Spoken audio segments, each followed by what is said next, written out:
Hi everybody, it's Barry Diamond, and I've got a helpful real estate tip for you today involving the one contingency you don't ever want to remove. Are you ready for this? Here we go.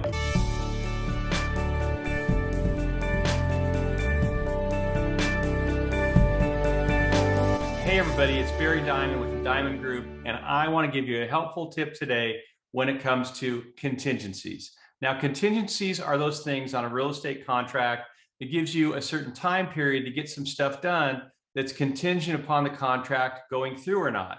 Now, in California, there's three basic contingencies. There's your loan contingency, which is 17 days. There's the appraisal contingency, which is 17 days.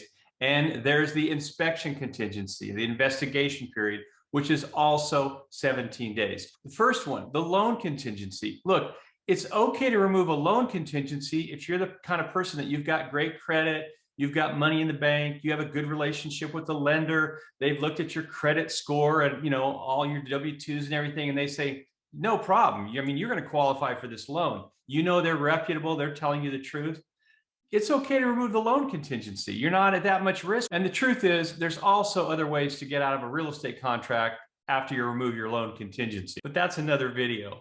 Now, secondly, the appraisal contingency. Well, in California and like many other places in the United States right now, there's the list price and then there's over the list price, which is what a lot of houses are selling for, right? So that appraisal contingency is not really that big of a deal. Listen, because let's say you buy a house for $900,000, the lender sends the appraiser out and they say, oh, this house is only worth $875,000. Well, maybe you've got the extra $25,000, $50,000 in the bank. It doesn't matter to you because you're putting down a big down payment anyway, and you're going to have to come out of pocket a little bit as far as the down payment. You say, hey, I don't care. I want the house. I know it's going to appreciate in value. It's not a big deal to you because you've got the money to cover it.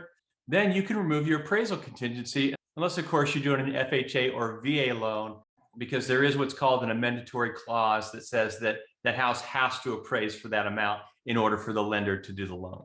But the third contingency is, in my opinion, the most important, because that's where the buyer is most at risk, and that's the inspection contingency, or your time of investigation. Once you sign the real estate offer contract until the time that it closes escrow, you have 17 days from the beginning of that contract for your due diligence to get all your inspections done, to get all the reports that you need, to read all the disclosures from the seller. And there's a lot of them, especially in California.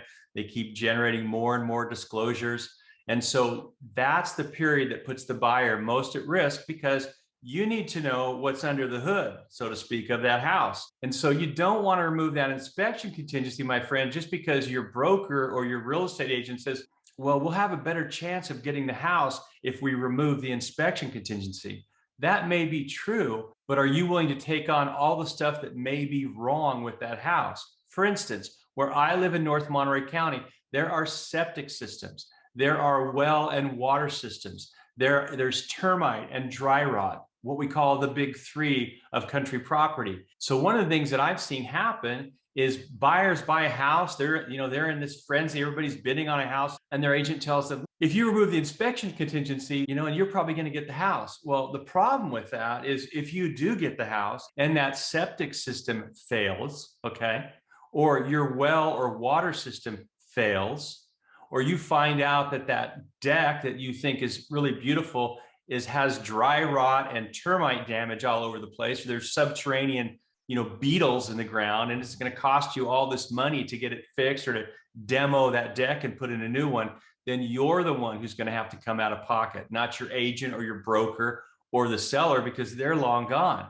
You want to protect yourself. And when you remove that inspection contingency, it's over. Let the buyer beware, because now you've said, hey, I'm really buying it as is. And trust me, I have seen septic systems not work after close of escrow, or well and water systems where all of a sudden they've got to dig a new well because the well's gone bad, or where there's a deck that's completely dry rotted, or there's powder post beetles or whatever under them, and it costs the new buyer a ton of money to get it fixed. So my advice to you as a buyer, be very careful that you ever remove any inspection contingency until you know full well what you're buying and the condition that it's in.